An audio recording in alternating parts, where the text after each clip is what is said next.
Assalamualaikum warahmatullahi wabarakatuh.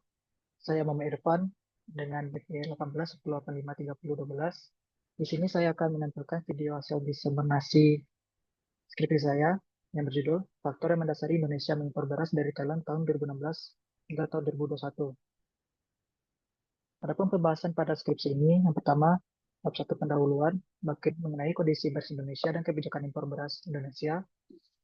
Bab ketiga mengenai impor beras Thailand di Indonesia. Bab keempat, faktor Indonesia mengimpor beras dari Thailand tahun 2016 hingga tahun 2021. Bab kelima, itu penutup. Latar belakang. Indonesia merupakan negara yang akan sumber daya alamnya dan menjadi eh, negara yang menghasilkan produksi padi yang cukup besar karena sektor agraris menjadi peranan penting dalam pertumbuhan ekonomi nasional. Ada sekitar setengah dari penduduk Indonesia ini yang bekerja dalam sebagai sektor pertanian. Produksi pada sektor padi mengalami tren peningkatan yang cukup signifikan pada rentangan tahun 2014 hingga 2017. Tercatat di 2014 dalam hitungan gabah kering giling atau GKG tercatat sebanyak 70,84 juta ton. 2015 75,39 juta ton, 2016 79,36 juta ton, dan pada tahun 2017 tercatat sebanyak 81,38 juta ton. Namun pada periode berikutnya 2018 hingga 2020 produksi padi nasional mengalami penurunan. Pada 2018 tercatat sebanyak 59,2 juta ton, 2019 tercatat sebanyak 54,6 juta ton, dan pada tahun 2020 tercatat sebanyak 55,53 juta ton. Hal ini dikarenakan pada periode tersebut Indonesia mengalami permasalahan krisis alam. 2018 itu terjadi kekeringan cukup parah, dan pada 2019, 2020 itu sedang mengalami pandemi, sehingga terjadinya pembatasan pergerakan bagi masyarakat dan menyebabkan eh, para petani tidak bisa bekerja dan jumlah produktivitas padi berkurang. Kebijakan beras menjadi salah satu cara bagi pemerintah Indonesia dalam upaya pemenuhan stok beras, karena kebutuhan masyarakat Indonesia akan beras itu cukup tinggi ketimbang sumber pangan lainnya. Meskipun begitu, Indonesia juga mengimpor beras dari beberapa negara, salah satunya Thailand. Selain telah menjalin hubungan diplomatik sejak tahun 1950, eh, adapun prioritas Indonesia memilih Thailand itu karena harganya yang cukup tinggi. Eh, harga eh harga, harga beras di Thailand cukup rendah ketimbang beras yang beredar di pasar Indonesia. Polemik terkait impor beras terus menjadi permasalahan setiap tahunnya, dan pemerintah Indonesia selalu menyatakan untuk memberhentikan impor beras. Pada tahun awal 2021, pemerintah menyatakan bahwa tidak perlu untuk mengimpor beras karena pada bulan Mei tahun 2021, Indonesia akan mengalami panen raya. Namun pemerintah Indonesia menyetujui MOU kerjasama impor beras dengan Thailand pada Maret 2021. Hal ini menjelaskan bahwa pemerintah Indonesia masih berupaya untuk terus uh, mengimpor beras dan meningkatkan kerjasamanya dengan Thailand. Sehingga penelitian ini bertujuan untuk melihat apa faktor yang mendasari Indonesia mengimpor dari Thailand. Adapun rumusan masalah, Indonesia masih belum bisa lepas dari impor beras. Meskipun kuota impor beras yang dilakukan Indonesia ini cukup fluktuatif, namun tidak berarti bahwa adanya upaya penurunan impor beras dari pemerintah. Pada periode tahun 2016-2020, Thailand menjadi eksportir utama beras Indonesia dan yang pada tahun-tahun sebelumnya dinominasi oleh Vietnam. Impor beras ini tentu mengakibatkan pro dan kontra dari masyarakat yang bekerja pada sektor pertanian secara khususnya, serta pertumbuhan produksi beras Indonesia sedangkan pertumbuhan produksi beras Indonesia sudah menunjukkan tren yang membaik pasca pandemi dan kemarau parah di 2015 dan 2018. Namun pemerintah masih melakukan impor beras dan juga menambah MOU terkait impor beras dengan Thailand pada Maret 2021. Oleh karena itu, faktor yang mendasari Indonesia mengimpor beras dari Thailand ini menarik untuk diteliti. Adapun pertanyaan penelitiannya itu, apa faktor-faktor yang mendasari Indonesia mengimpor beras dari Thailand? Tujuan penelitiannya yaitu menganalisis faktor utama yang mendasari Indonesia mengimpor beras dari Thailand pada tahun 2016 hingga 2021. Adapun manfaat penelitian dari penelitiannya adalah yang pertama, secara teoritis, penelitian ini diharapkan memberikan pengetahuan bagi perkembangan ilmu hubungan internasional dan dapat membantu peneliti dalam dan membaca dalam memahami apa fakta-fakta negara dan mengeluarkan kebijakan impor. Kedua, secara praktis penelitian ini diharapkan dapat menjadi sebuah acuan bagi para pembuat kebijakan dan pemerintah Indonesia terkait pengimporan beras dari negara lain. Adapun studi pustaka yang digunakan untuk penelitian ini adalah yang pertama artikel jurnal dari A.R. Rupananda dan M. Taufik yang berjudul Analisis Faktor-Faktor yang Mempengaruhi Impor Beras di Indonesia.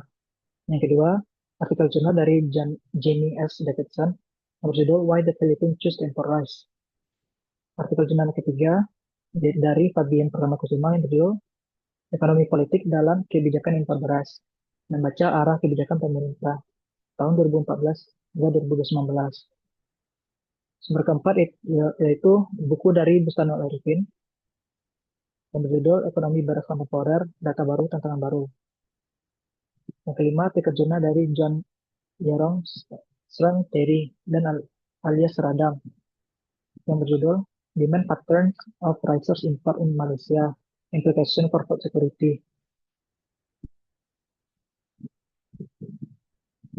Adapun kerangka konseptual yang digunakan dalam penelitian ini itu dari Paul R. Kelvy dan Mark V. Kelvy yang berjudul State Behavior atau konsep State Behavior, di mana konsep ini mengandung beberapa indikator pembahasan. Yang pertama mengenai interest, yaitu kepentingan nasional negara dalam menjalankan suatu kebijakan luar negeri. Yang kedua, threat, yaitu ancaman yang dimiliki suatu negara sehingga negara tersebut perlu untuk mengadakan atau melaksanakan suatu kebijakan luar negeri. Ketiga, opportunities, yaitu peluang yang dimiliki suatu negara jika menjalankan kebijakan luar negeri tersebut. Keempat, capabilities, yaitu kapabilitas yang dimiliki suatu negara dalam menjalankan kebijakan luar negerinya. Yang kelima, objektif, itu tujuan yang nasional, tetapi yang dalam pembahasan spektrum waktu, yaitu tujuan jangka pendek, jangka menengah, dan jangka panjang.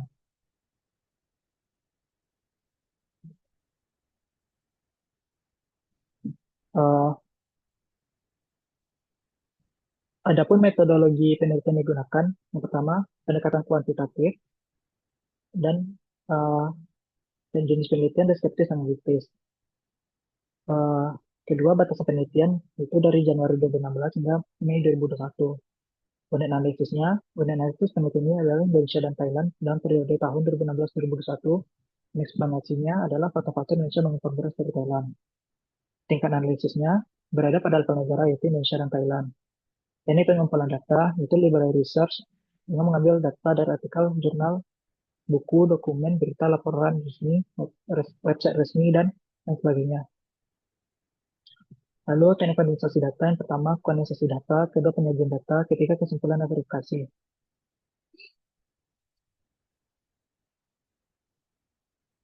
Adapun pembahasan selanjutnya itu mengenai kondisi beras Indonesia dan kebijakan impor beras Indonesia.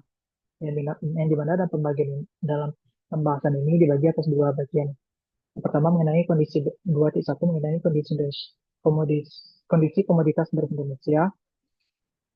Yang di dalam juga terdapat pembahasan mengenai tingkat kemampuan produktivitas padi dan daya konsumsi beras Indonesia, lalu polemik beras nasional. Adapun pembahasan selanjutnya mengenai kebijakan impor beras Indonesia, yang di dalamnya terdapat pembahasan mengenai kebijakan impor Indonesia berdasarkan peraturan perundang-undangan Indonesia. Kedua, mengenai kebijakan impor beras berdasarkan WTO. Nah, pembahasan pertama mengenai komoditas beras di Indonesia, yaitu tingkat kemampuan produktivitas padi dan daya konsumsi beras Indonesia. Uh, Upaya peningkatan produksi padi Indonesia berlangsung sepanjang tahun dan selalu menjadi pertama dalam pembangunan, khususnya pada sektor pertanian.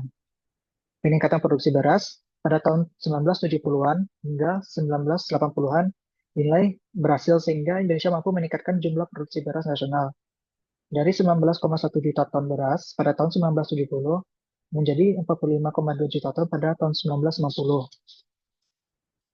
Keberhasilan tersebut ditandai dengan tercapainya swasembada beras pertama kali pada tahun 1984. Keberhasilan ini diapresiasi secara internasional oleh Food and Agriculture Organization atau FAO yang menunjuk Indonesia sebagai contoh negara berkembang yang berhasil memenuhi kebutuhan pangannya sendiri.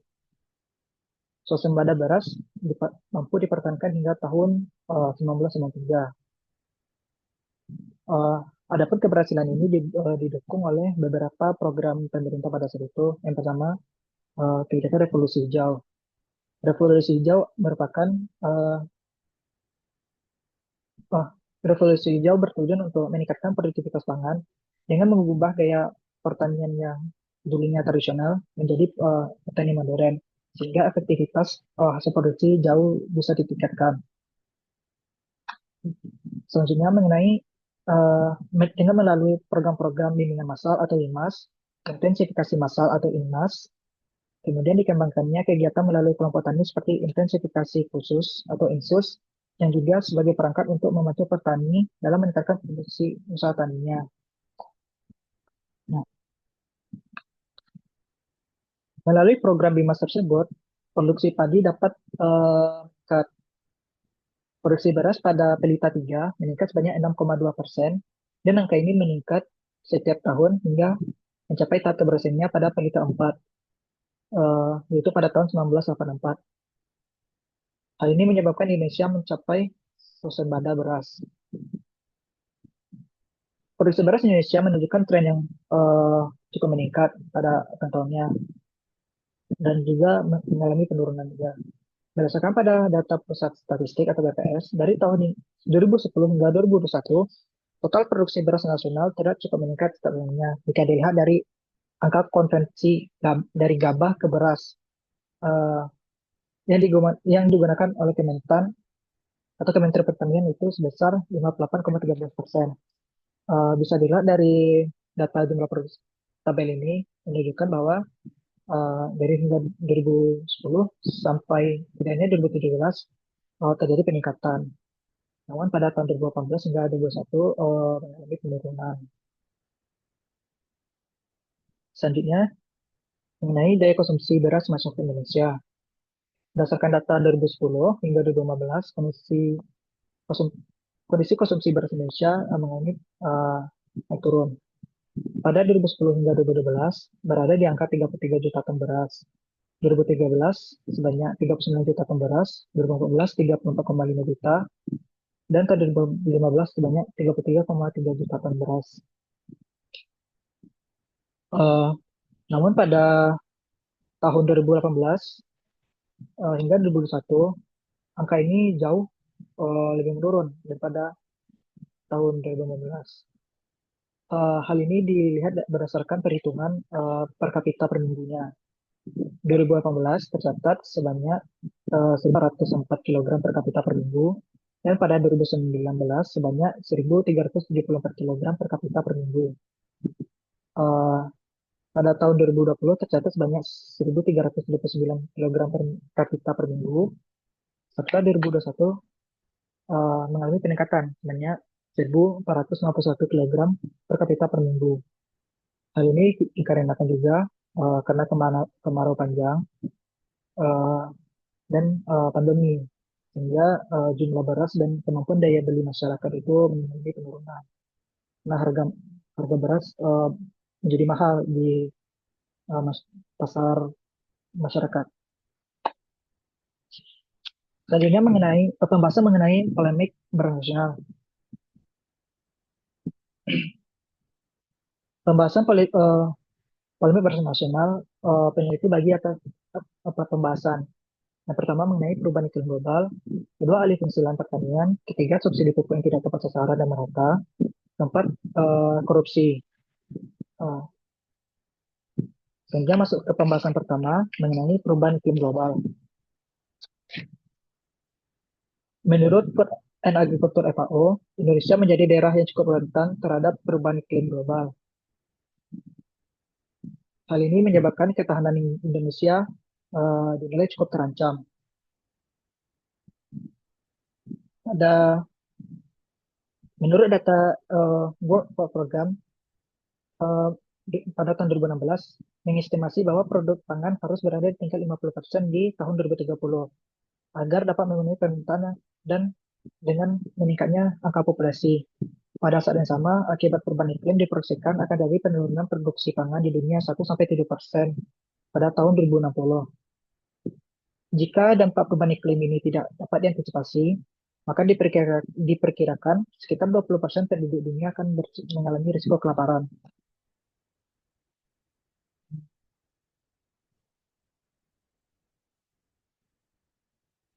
Indonesia pada eh,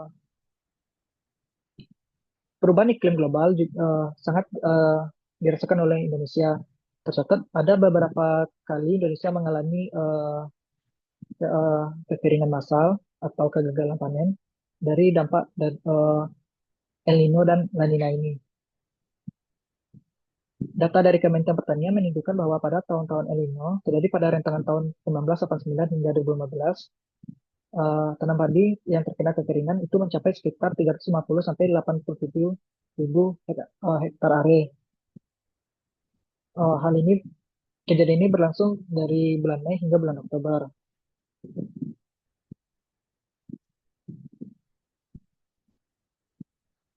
Laporan luas tanam dari dari Direktorat Jenderal Tanaman Pangan tahun 2015, El Nino terjadi pada 2015 ini termasuk kuat dalam periode Oktober sampai Desember 2015. Setidaknya seluas 2,19 juta hektar area itu mengalami gagal panen.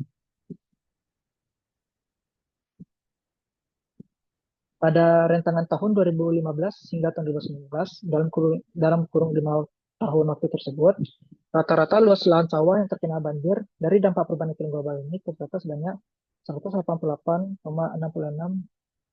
hektar area, atau 27,79% puso. Sedangkan yang mengalami kekeringan seluas 255.974 hektar area, atau sekitar 29,39 puso. Eh, Lalu pembahasan selanjutnya mengenai alih alih fungsi lahan.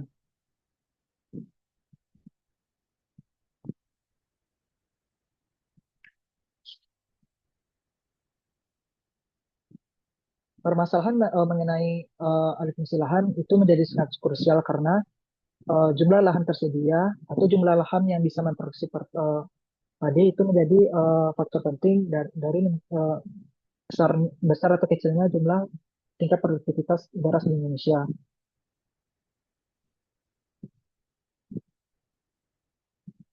Konsekuensi dari berlangsungnya konvensi alih fungsi lahan ini bisa dilihat dari beberapa hal karena uh, alih fungsi lahan ini menjadi permasalahan bagi masyarakat Indonesia karena meningkatnya jumlah populasi penduduk dan lahan yang tersedia untuk pembangunan rumah itu menjadi tidak ada. Selain itu, meningkatnya pembangunan gedung-gedung tinggi ataupun sarana untuk transportasi juga menjadi alasan terus berkurangnya lahan-lahan eh, sawah di Indonesia untuk menghasilkan padi. Selain permasalahan jumlah luas lahan yang menurun, masalah lain yang dihadapi oleh petani Indonesia yaitu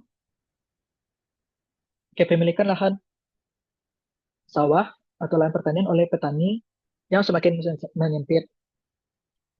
Data dari Kementerian Pertanian, alih fungsi lahan pertanian mencapai 100.000 hektar per tahun, sedangkan kemampuan pemerintah untuk mencetak sawah hanya sekitar 40.000 hektar per tahun. Berdasarkan hasil survei pertanian antar sensus atau SIPAS pada tahun 2018, setidaknya luas lahan pertanian yang dikuasai rumah tangga usaha pertanian itu kurang dari 0,5 hektar dan sebanyak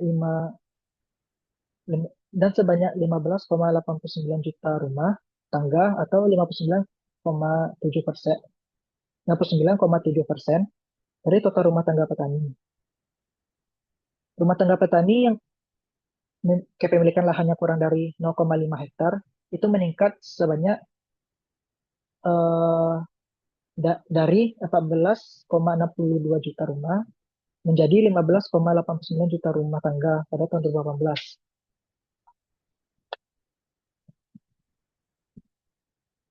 Menurut Kuntoro Bugandri, dalam majalah Warta Pertanian, menjelaskan ada beberapa hal yang ditemukan dari penghasilan program ini. Pertama, mengancam produktivitas produksi pangan nasional.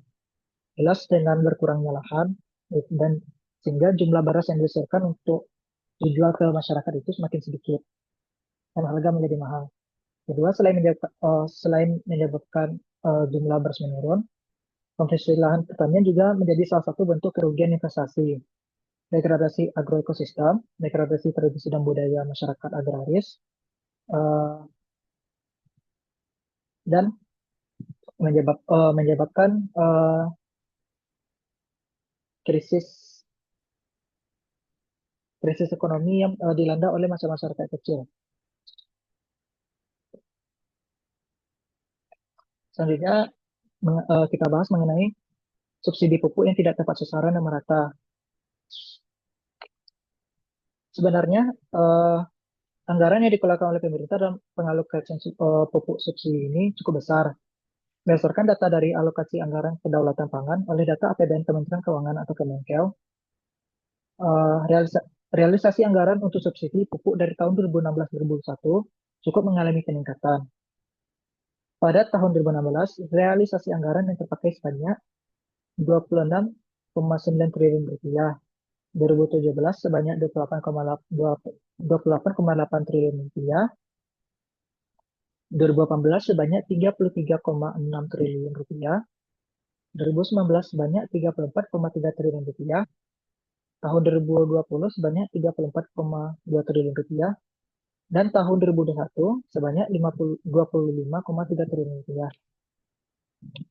Alokasi dana sebanyak itu bukan bukan berarti dalam pelaksanaan subsidi pupuk ke desa ini tidak mengalami permasalahan. Dalam beberapa tahun terakhir, upaya peningkatan produktivitas tanam pangan dengan melalui pemanfaatan pupuk kimiawi menjadi sorotan dari berbagai pihak. Selain uh, khususnya bagi para ahli tanah dan budidaya tanaman. Kritik utama dari pemakaian pupuk kimia ini adalah merusak kualitas tanah, sehingga tanah-tanah setelah pasca panen besar kemungkinan tidak bisa dipakai lagi. Lalu terdapatnya beberapa masalah yang berpotensi akan uh, menghambat pelaksanaan kebijakan subsidi pupuk langsung pemberian pupuk ini. Pertama, belum tersedianya basis data tentang petani yang berhak menerima subsidi pupuk secara langsung. Kedua, eh,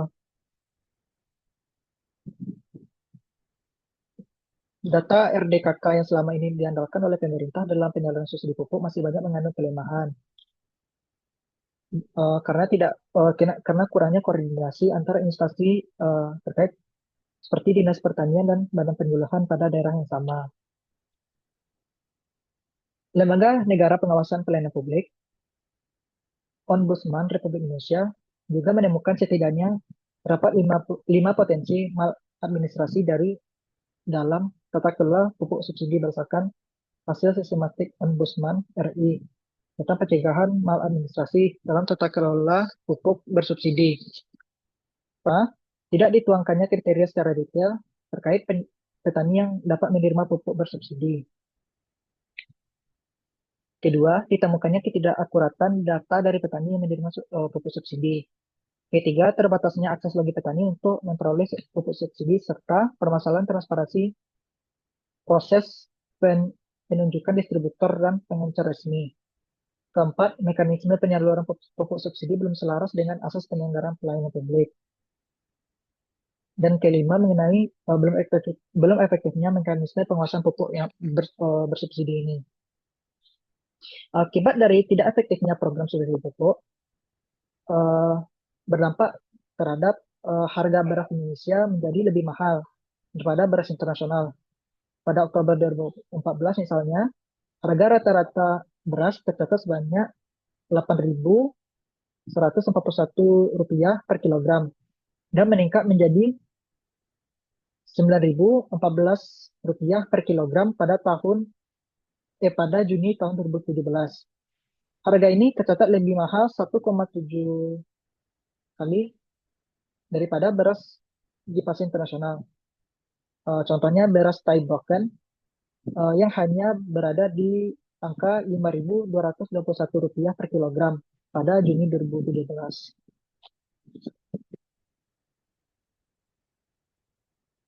Selanjutnya mengenai permasalahan korupsi. Kasus korupsi memberikan dampak yang luas bagi kehidupan bangsa dan negara. Eh, Hal ini dapat mengakibatkan turunnya rasa ketidakpercayaan masyarakat, meningkatnya rasa tidak percaya masyarakat terhadap pemerintah yang menjalankan program-program untuk masyarakat itu sendiri. Kasus korupsi tidak menutup kemungkinan juga terjadi pada sektor pangan. Pengimporan pangan menjadi salah satu aktivitas yang tidak bisa diberhentikan begitu saja karena mengantisipasi kekurangan produksi nasional. Dan produk seperti beras, jagung, gandum, gula, kedelai, dan lainnya itu sangat rentan sekali terjadi praktik korupsi. Untuk di sektor padi sendiri atau beras, eh, kasus korupsi juga terjadi di Badan Urusan Logistik atau Bulog. Bulog sendiri memiliki tugas untuk melaksanakan tugas umum pemerintah dan juga dalam pembangunan di bidang manajemen logistik untuk pengelolaan persediaan, distribusi, dan pengendalian harga beras, serta usaha jasa logistik yang dimana sesuai dengan peraturan perundangan yang berlaku.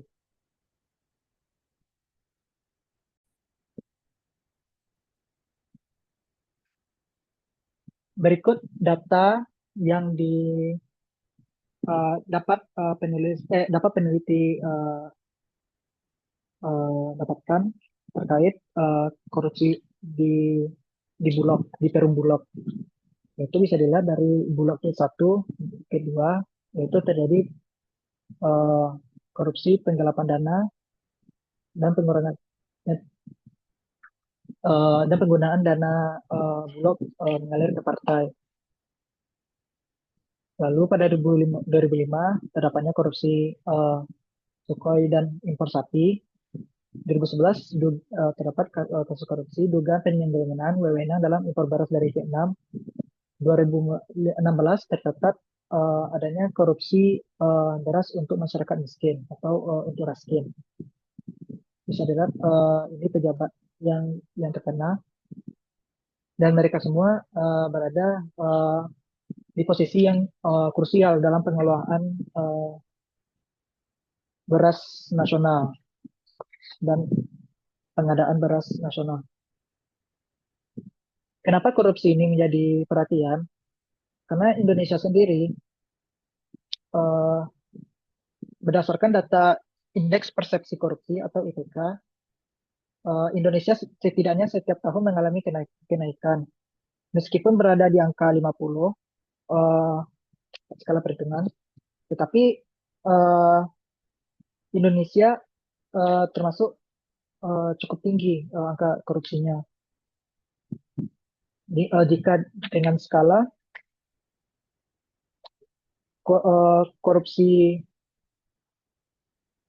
0 itu tinggi dan 100 itu yang rendah, maka eh, Indonesia berada di angka 50. Sedangkan untuk negara-negara tetangga seperti Singapura berada di angka 85 dan di Brunei Darussalam berada di angka 60, Malaysia 51 dan Timor Leste berada di angka 40.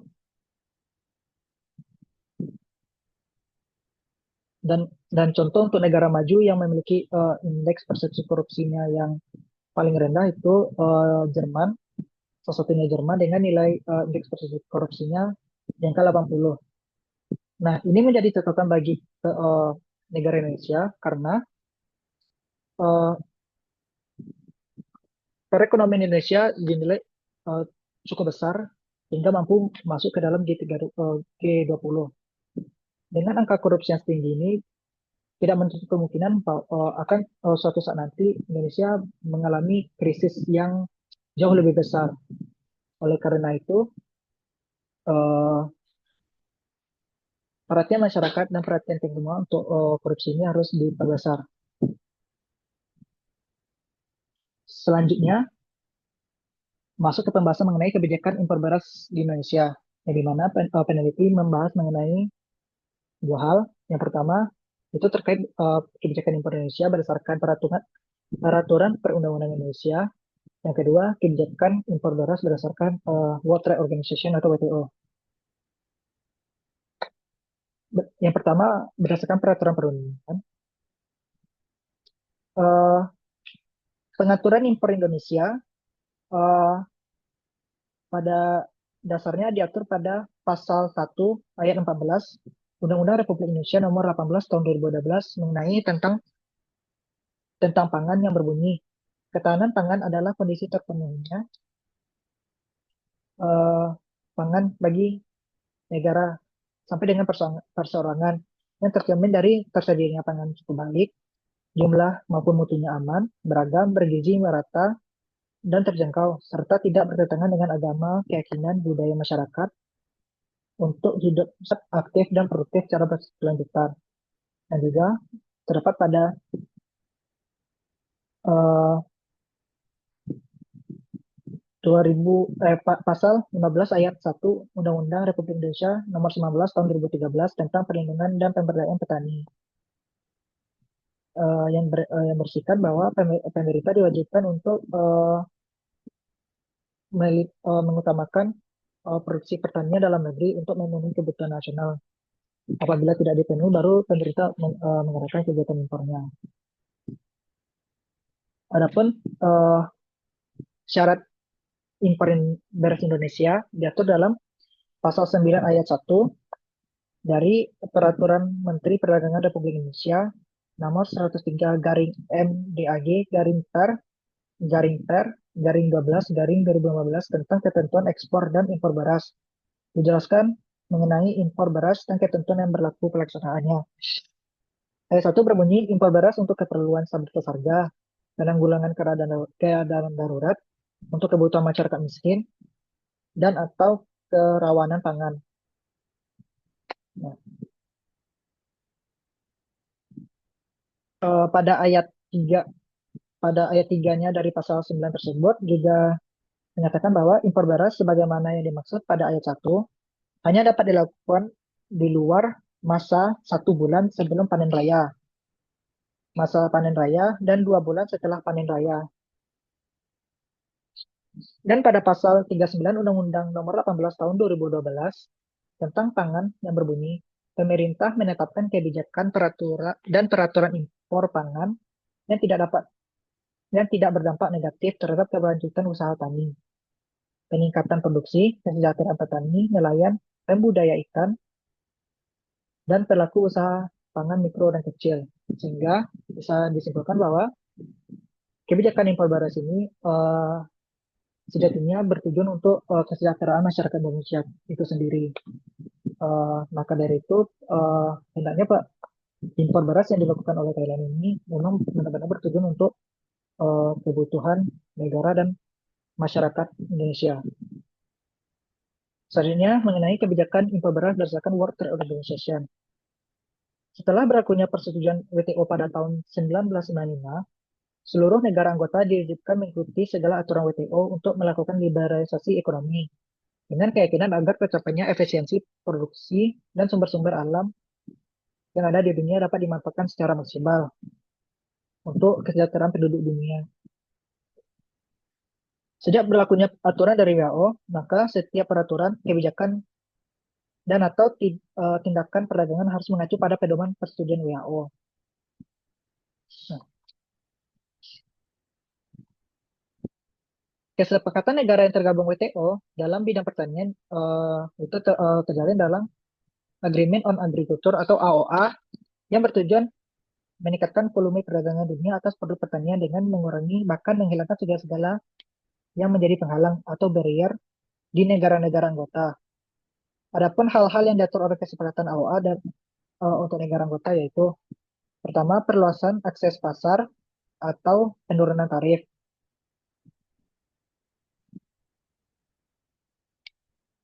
Sehingga dengan penurunan tarif ini negara-negara anggota bisa dengan banyak mengekspor hasil-hasil pertaniannya ke negara-negara lain dengan sedikit atau dengan tidak adanya biaya tambahan dari tarif biaya masuk. Kedua, pemotongan dukungan domestik atau subsidi dalam negeri. Eh,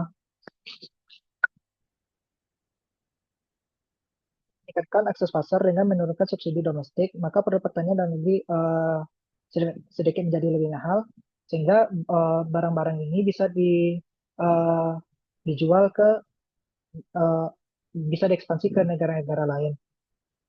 Yang ketiga, mengenai ekspor competition.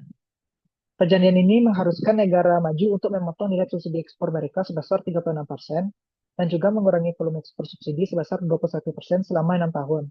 Sedangkan bagi negara berkembang harus mengurangi nilai subsidi mereka sebesar 24% dan juga volume ekspor subsidi sebesar 14% selama 10 tahun.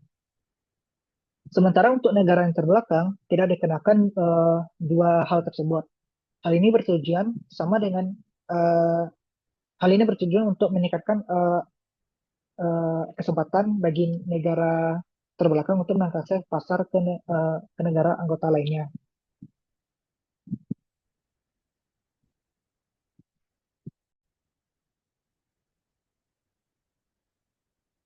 Selanjutnya, masuk ke pembahasan bab 3 mengenai impor beras Thailand di Indonesia. Yang pertama, pembahasannya mengenai sejarah perkembangan hubungan bilateral antara Indonesia dan Thailand. Kedua, perkembangan impor beras dari Thailand ke Indonesia.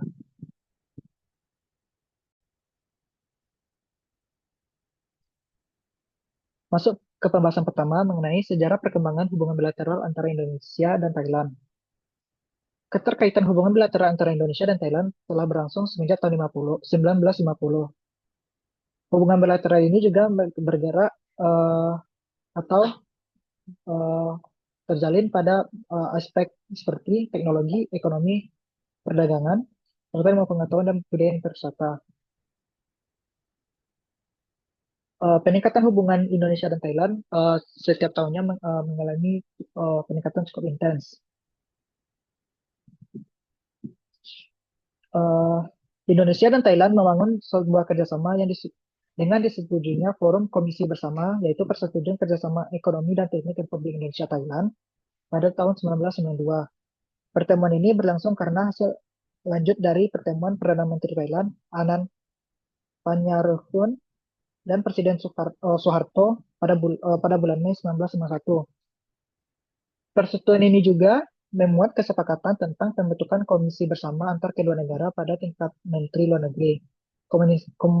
Komisi bersama ini merupakan forum konsultasi yang pada dasarnya akan mencakup semua bidang kerjasama, terutama bidang ekonomi dan kerjasama teknik. Nah, polemik terkait ketahanan pangan juga menjadi perhatian besar bagi Indonesia dan Thailand. Pada tahun 2018, Presiden Susilo Bambang Yudhoyono dan Perdana Menteri Thailand Samak Sudarev Sudaravej bertemu di Istana Merdeka, Jakarta. Kedua negara ini menyadari adanya persoalan kenaikan harga pangan yang tengah dihadapi oleh semua negara-negara dunia.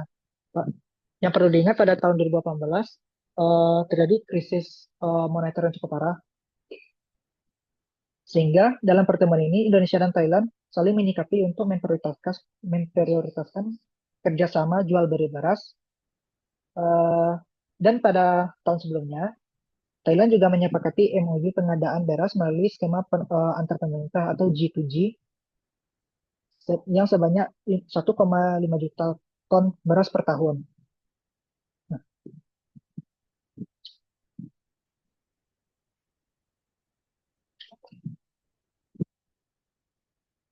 dalam rangka meningkatkan kerjasama bilateral di bidang pertanian, peningkatan kerjasama dilaksanakan melalui Joint Agriculture Working Group atau JAWG dan Forum Expert Group Meeting atau EGM.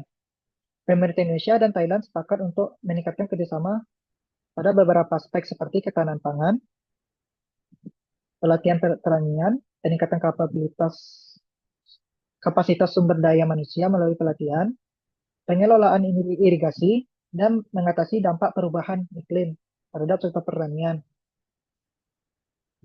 Impor yang dilakukan oleh pemerintah juga untuk menjamin ketersediaan stok nasional agar tidak terjadi krisis pangan di Indonesia dan dapat mengganggu stabilitas nasional.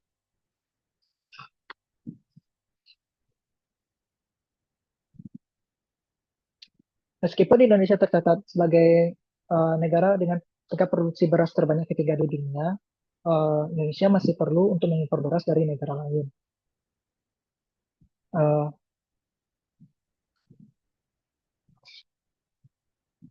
Lanjut masuk ke pembahasan kedua yaitu mengenai perkembangan impor beras dari Thailand.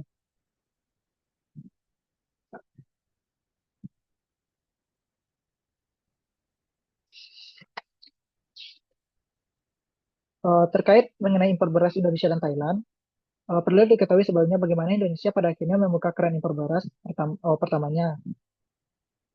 Di saat Indonesia masih pada saat itu telah mencapai swasembada pangannya.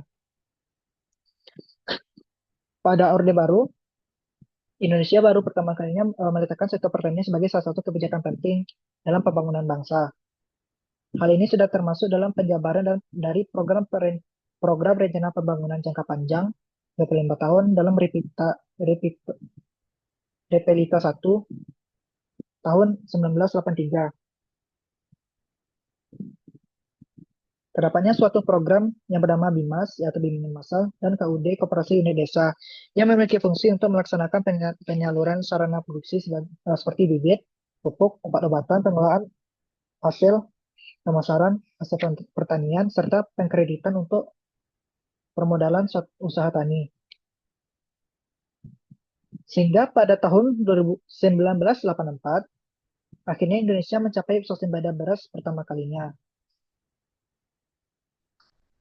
Namun, pada tahun 2007, namun pada tahun 1987, pemerintah Indonesia sudah mulai mengalihkan fokus mereka yang sebelumnya berfokus kepada sektor pertanian, sekarang beralih kepada sektor industrialisasi, eksploitasi SDA, uh, dan bergerak pada bidang manufaktur lainnya. Sehingga perhatian pada uh, sektor pertanian ini mengalami penurunan yang cukup tajam.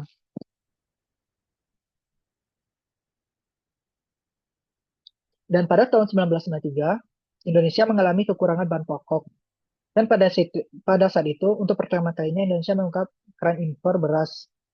Dampaknya ialah beras pasaran beras dalam negeri sudah dipenuhi oleh beras-beras impor dari Thailand dan Amerika Serikat yang jumlahnya sebanyak 24.317 ton beras.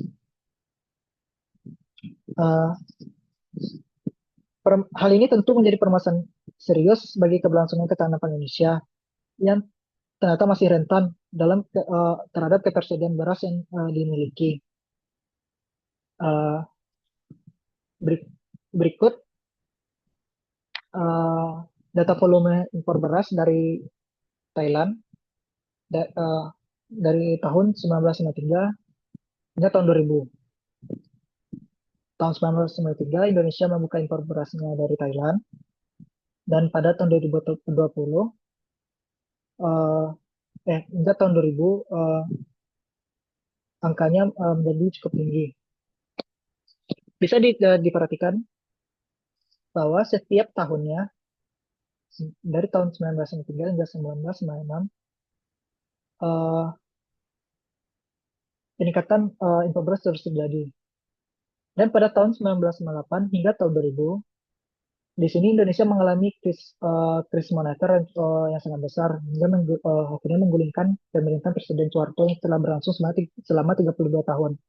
Hal ini menjadi krisis nasional dan dampaknya adalah beras-beras yang tersedia itu menjadi langka dan beras-beras yang dijual itu menjadi sangat mahal. Sehingga pemerintah perlu mengimpor beras menjadi lebih banyak. Nah, bisa dilihat di angka pada tahun 2000, angka beras yang diimpor itu cukup sedikit, namun jumlah nilai impornya menjadi sangat tinggi. Karena pada tahun 2000 ini eh, perekonomian Indonesia sangat terpuruk. Itu berada pada 834,50 juta US dollar.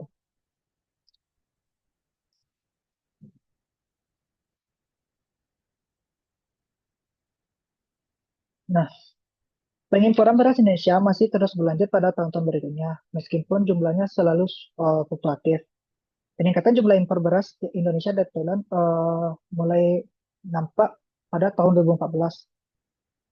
Eh, pada saat itu, Thailand berhasil menduduki peringkat pertama dari importer beras sebagai importer beras ke Indonesia sebanyak 50.763 ribu ton beras yang bernilai sebanyak 42,6 juta US dollar. Nah,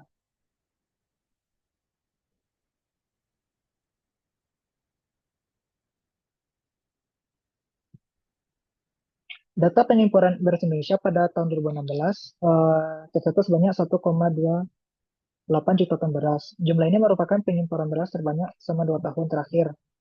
Dengan jumlah keseluruhannya, pada triwulan 4 tahun 2014 tercatat sebanyak 503 eh, 324 ribu ton. Dan impor beras pada tahun 2015 tercatat sebanyak 861 eh, 60 ribu ton.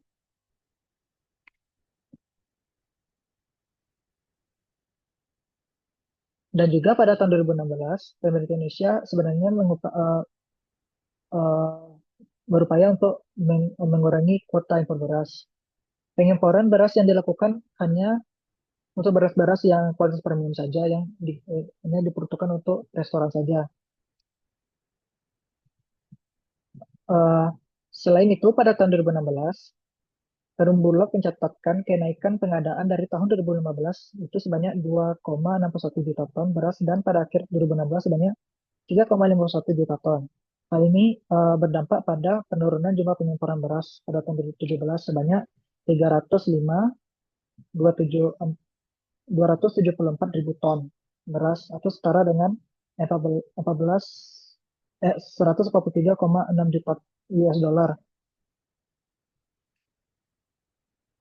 Dan pengimporan beras dari Thailand tercatat sebanyak 964 ribu ton beras dan masih sebagai penyuplai beras impor terbanyak di Indonesia pada tahun tersebut.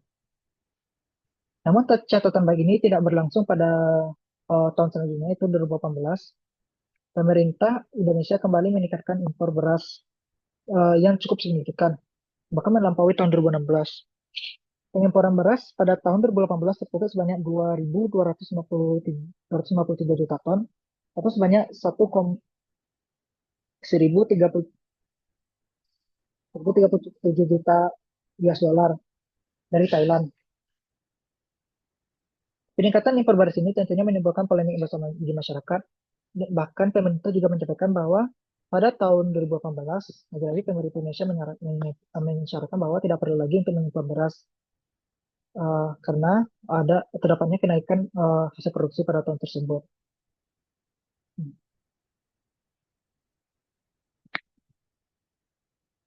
Pengimporan beras yang terlalu banyak pada tahun 2018 ini juga berdampak pada tahun 2019. Beras-beras yang diimpor tersebut ternyata tidak bisa disalurkan dengan baik oleh pemerintah sehingga terjadinya penumpukan beras hasil impor tersebut di gudang dan dilaporkan terdapat sisa impor beras sebanyak 200 ribu ton serta 106 ribu ton diantaranya menjadi rusak atau busuk. Alasan dari di balik dari kesulitannya penyaluran hasil impor beras ini disebabkan dari jenis beras yang diimpor tersebut berbeda dengan yang biasanya dikonsumsi oleh masyarakat Indonesia.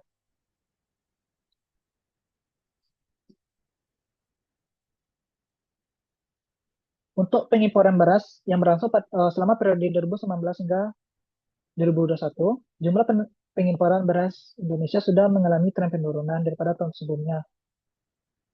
Eh, Selain tercatat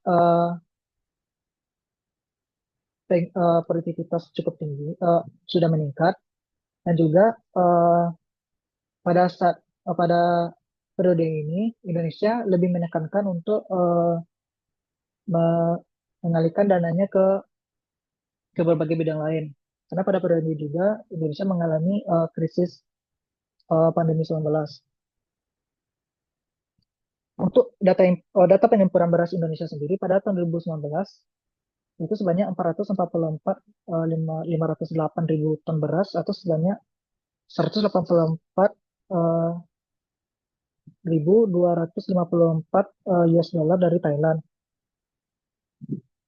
Pada tahun dan dari Thailand sebanyak 5 dan dari Thailand sebanyak 53.278 ribu ton. Pada tahun 2020 Indonesia mengimpor beras dari Thailand sebanyak 88.593 ton eh, atau senilai dengan 76.301 US dollar. Dan pada tahun 2021 jumlah pengimparan beras Indonesia dari Thailand sebanyak 69.360 ribu ton beras atau setara dengan 41.332 US dollar. Perlu dilihat juga alasan lainnya bagaimana Indonesia memilih Thailand sebagai importer beras utamanya, yaitu dengan perbandingan harga beras antara Indonesia dan Thailand ini cukup besar. Harga beras yang berada di grosiran pada tahun 2018 tercatat sebanyak dengan seharga Rp12.106 per kilogram. Jika dibandingkan dengan tahun 2017, tercatat sebanyak 11.834 kilogram. 11.838 rupiah per kilogram. Yang berarti naik sekitar 2,26%. Dan harga beras pada bulan Januari 2019 naik sekitar 0,87% dari tahun 2018 dengan harga 12 12 12.101 rupiah per kilogram. Untuk harga beras yang diimpor dari Thailand pada tahun 2018 yang berada di pasaran itu dengan harga 17.111,86 rupiah per kilogram. Sehingga bisa dilihat bahwa harga beras lokal jauh lebih tinggi dari beras impor. Hal ini uh, menjadi perhatian juga bagi para petani terkait dengan keberlangsungan usaha taninya. Dan juga hubungan Indonesia ini juga terjalin uh, cukup meningkat hubungannya, yaitu dengan menyepakati Memorandum of Understanding atau MOU pada tahun 2021 terkait penambahan kuota impor beras sebanyak 1 juta ton beras per tahun dengan skema pemerintah ke pemerintah atau G2G. Pengimporan beras ini berlangsung selama 4 tahun kontrak dan volume beras ini mencapai 15% sampai 25% beras putih dan jumlah penjualan per tahun tersebut tergantung bagaimana kondisi pertanian kedua negara itu baik atau buruknya dari segi produksi maupun harga beras dunia. Nota kesepahaman ini menarik karena dalam pengimporan beras dari tahun-tahun sebelumnya, pemerintah Indonesia dengan Thailand sudah lama tidak terikat. Sebelumnya Indonesia pada hubungan G2G ini berlangsung pada tahun 2012 hingga tahun 2016 dan tahun-tahun selanjutnya tidak terikat lagi. Nah,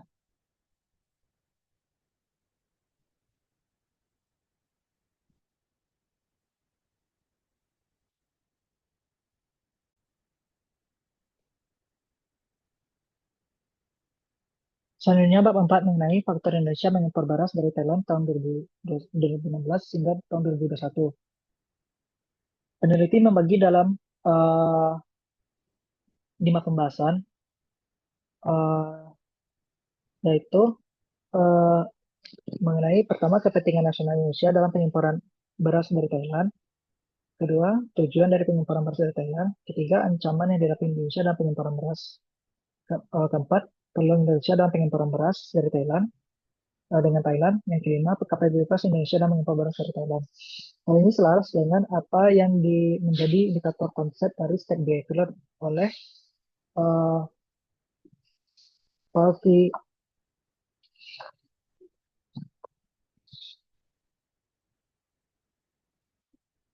Hal ini sebagai indikator dari konsep state behavior.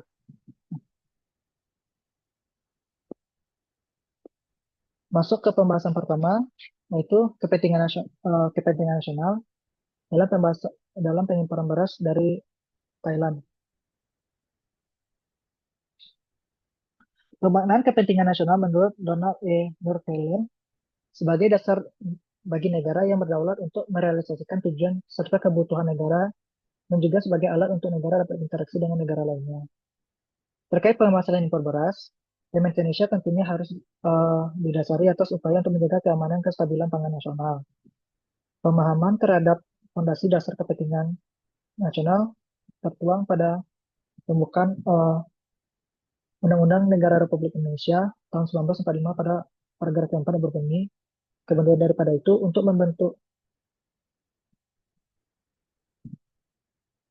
suatu pemerintahan negara Indonesia yang melindungi segenap bangsa Indonesia dan seluruh tumpah darah Indonesia dan untuk memajukan kesejahteraan umum, menciptakan kehidupan bangsa, dan ikut melaksanakan kehidupan dunia berdasarkan kebinekaan pada perdamaian abadi dan keadilan sosial. Nah, bahasa dalam bahasa untuk kesejahteraan umum ini dimaksudkan agar uh, pengimporan beras Indonesia uh, harus berlandaskan untuk kepentingan kesejahteraan umum masyarakat Indonesia. Nah, masuk ke bagian pertama itu survival atau kelangsungan hidup atau bertahan hidup. Nah, dari pengimpanan beras ini, adapun dari bagian survival, yaitu upaya pemerintah Indonesia untuk meminimalisir dampak dari permasalahan pertanian nasional atau masa-masa krisis yang terjadi, seperti uh, terjadinya cuaca ekstrim yang mengakibatkan banyaknya lahan pertanian Indonesia yang gagal panen sehingga angka produksi menjadi turun menjadi sangat turun. Yang kedua, terkait permasalahan subsidi pupuk yang tidak tepat sasaran dan merata, dan permasalahan lainnya seperti alih fungsi lahan. Nah, terdapatnya permasalahan tersebut eh, juga dapat diartikan bahwa kondisi beras Indonesia tidak baik-baik saja. Sehingga pentingnya eh, pengimporan beras ini untuk sebagai langkah cepat untuk pemenuhan kebutuhan tersebut. Lalu pada bagian ekonomi vitality atau vitalitas ekonomi, pengimporan beras ini pengimporan beras dari Thailand ke Indonesia dimaksudkan agar Indonesia mendapatkan harga impor beras dengan harga yang rendah dan mengurangi masalah kesejahteraan petani impor beras. Nah, beras-beras impor yang didapatkan dengan harga yang cukup murah eh, pada skemanya pada eh, penyaluran ke masyarakat biasanya Bulog ini eh, menggabungkan beberapa persen dari beras impor dengan beras nasional sehingga gabungan dari beras tersebut dapat menciptakan harga beras yang dapat dijangkau oleh masyarakat miskin. Nah, lalu mengenai core values atau suatu nilai. mengenai nilai dasar. Seperti yang dijelaskan sebelumnya, eh, kepentingan tujuan atau kepentingan nasional dari pengimpunan beras ini harus selaras dengan apa yang tertuang pada pembukaan Undang-Undang Dasar eh, pada alinea keempat yang mengatakan bahwa segala kegiatan yang dilakukan oleh pemerintah Indonesia harus bertujuan untuk kesejahteraan umum masyarakat Indonesia itu sendiri. Nah, tujuan dari pengimporan beras dari Thailand di bagian objektif. Ya dibagi atas tiga pembahasan yaitu dalam jangka pembahasan dari tujuan ini dibahas dalam spektrum skala waktu. Yang pertama jangka pendek atau short term, kedua jangka menengah, yang ketiga jangka panjang. Jangka pendek atau short term uh, berarti kan bahwa impor beras yang dilakukan itu untuk kebutuhan mendesak, seperti mengatasi kenaikan harga yang disebabkan dari bencana alam dan gagal panen, serta hal-hal yang menjadi penyebab beras Indonesia menjadi mahal seketika. Yang kedua, jangka menengah itu midterm. Penambah, seperti dengan penambahan kuota impor beras sebagai cadangan beras nasional. Hal ini diperlukan oleh pemerintah Indonesia supaya uh, jika krisis tiba dalam waktu dekat atau beberapa tahun setelah pengimporan beras ini dilakukan, pemerintah Indonesia tidak perlu panik karena beras beras telah diimpor oleh sebelumnya sehingga pemenuhan kebutuhan masyarakat dapat terpenuhi. Nah, selanjutnya pada jangka panjang ini lebih meningkatkan pada bentuk investasi seperti dalam penambahan kuota impor beras melalui MOU pada 2021. Hal ini untuk mengatasi permasalahan di masa depan yang untuk melebihi kebutuhan jangka menengah. Nah, ancaman yang dihadapi Indonesia dalam penyimpanan beras. Ancamannya pasti mengapa pemerintah Indonesia untuk mengimpor beras. Pertama itu kurangnya stok beras nasional karena kurangnya jumlah lahan untuk produksi beras dan bencana alam dan sebagainya. Nah, dan juga ancaman yang dari penyimpanan beras ini itu dasarnya seperti korupsi dalam penyimpanan beras seperti yang dijelaskan pada bab 2. Nah, lalu opportunities atau peluang Indonesia dalam penyimpanan beras dari Thailand. Nah, sejatinya selain uh, mengimpor beras dari Thailand, selain mendapatkan beras dari Thailand, dengan menjadi mitra dagang yang baik antara Indonesia dan Thailand, tentunya Indonesia juga mendapatkan benefit yang lain dari Thailand sebagai mitra dagang yang baik. Hal ini dapat dilihat dengan pengembangan uh, atau Indonesia mendapatkan keuntungan keuntungan yang lain dari pelaksanaan impor beras dari Thailand ini. Yang pertama itu masuknya investor dari negara Thailand. Dengan baiknya hubungan Indonesia dengan Thailand, maka uh, para pengusaha-pengusaha dari Thailand juga berani untuk menanamkan investasinya ke Indonesia. Pada tahun 2016, investasi dari Thailand masuk sebanyak 338 juta US dollar.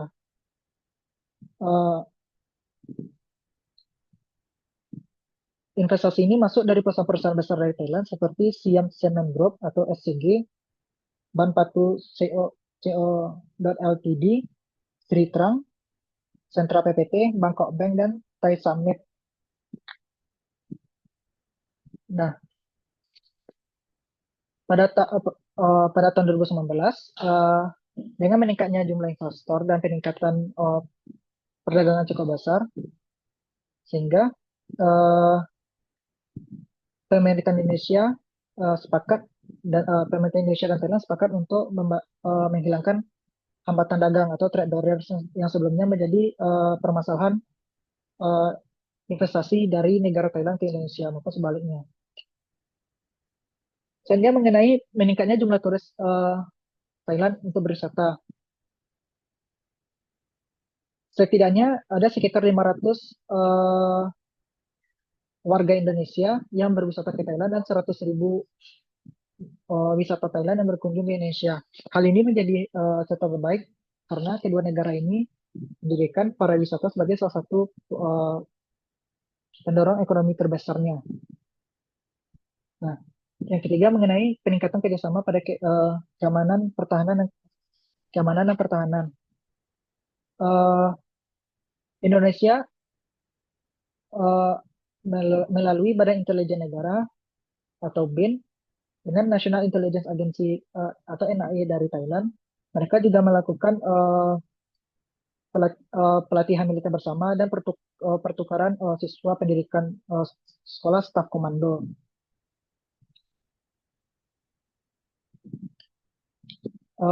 Lalu kerjasama dalam kegiatan keagamaan. Seperti yang diketahui bahwa negara Thailand merupakan negara yang penganut ajaran agama Buddha yang terbesar di dunia. Dan juga eh, Indonesia sendiri memiliki sejarah yang panjang dari agama Buddha ini. Dan salah satu bentuknya adalah Candi Borobudur sebagai eh, ben- jadi pusat eh, atau bangunan Buddha yang terbesar di dunia. Sehingga seringnya kunjungan wisata keagamaan dari para biksu dari Thailand ke Indonesia. Nah, dan hal ini juga dapat meningkatkan lagi-lagi meningkatkan peran pariwisata bagi kedua negara ini. Dan terakhir, terbangunnya suatu kerjasama multiregional antara Indonesia, Malaysia, dan Thailand yang bergerak melalui berbagai aspek kerjasama atau yang disebut dengan IMTGT, yaitu yang berarti Indonesia, Malaysia, Thailand Growth Triangle. Eh, Kesempatan kerjasama ini eh, sebenarnya telah terjadi pada tahun 1993.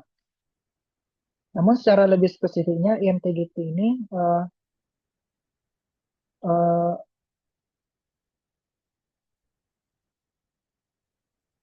lebih terrealisasikan pada tahun 2008.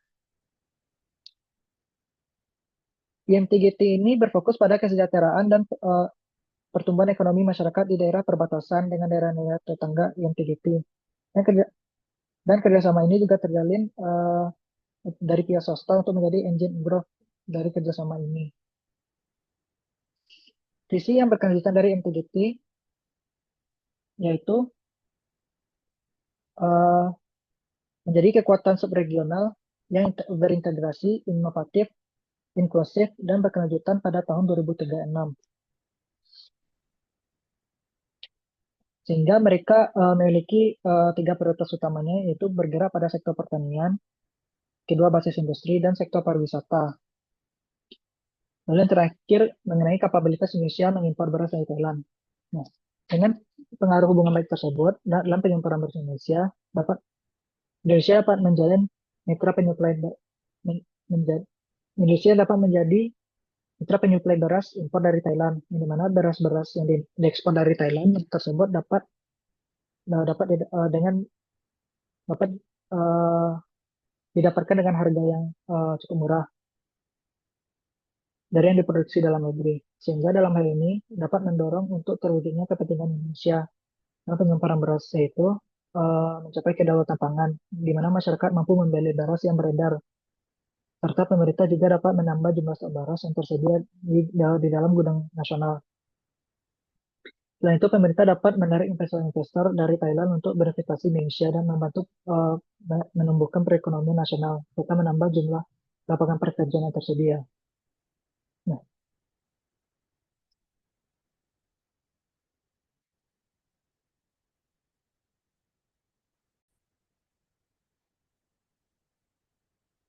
sehingga dapat dilihat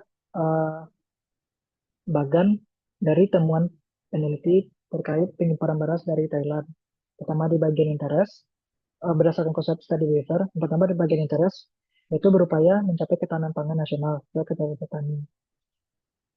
Objektifnya untuk mewujudkan tujuan nasional dengan melihat kombinasi dari aspek kepentingan, peluang, ancaman, kapasitas yang dimiliki, sehingga dapat dipertimbangkan bagi Indonesia dalam penyimpanan beras dari Thailand.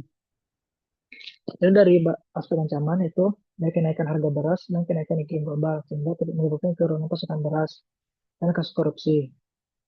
Kapabilitas Indonesia itu pemerintah Indonesia dan pelaksanaan kebijakan kemampuan yang dimiliki oleh pemerintah Indonesia dalam pelaksanaan kebijakan impor, sehingga dapat mempengaruhi Thailand uh, agar dapat mencapai keuntungan lainnya dari penyimpanan beras tersebut. Nah, opportunities yang didapatkan seperti yang dapat dijelaskan, seperti yang dijelaskan tadi, yaitu peningkatan hubungan bilateral terkait investor, penambahan hubungan aspek keagamaan, sosial, dan pariwisata, pendidikan budaya, dan kerjasama pertahanan keamanan nasional. Nah, policies ini adalah bentuk lanjutan dari gabungan dari kelima aspek ini, yaitu pengimparan beras dari Thailand pada tahun 2016-2021 dan penandatanganan kontrak kerjasama impor beras dari Thailand 2021 hingga tahun 2024, terhitung selama 4 tahun. Masuk ke bagian terakhir, yaitu bab 5 penutup, yang dimana ada terdapatnya pembahasan mengenai kesimpulan dan saran. Kesimpulan dari temuan dari penelitian ini uh, menunjukkan bahwa faktor pendorong Indonesia mengimpor beras dari Thailand itu dikarenakan terdapatnya kepentingan politik ekonomi yang didapatkan dari Thailand. Dari beberapa konsep indikator dari state behavior, penulis menyimpulkan bahwa faktor utama Indonesia memilih impor beras dari Thailand itu uh, berada pada aspek peluang atau opportunities. Karena uh,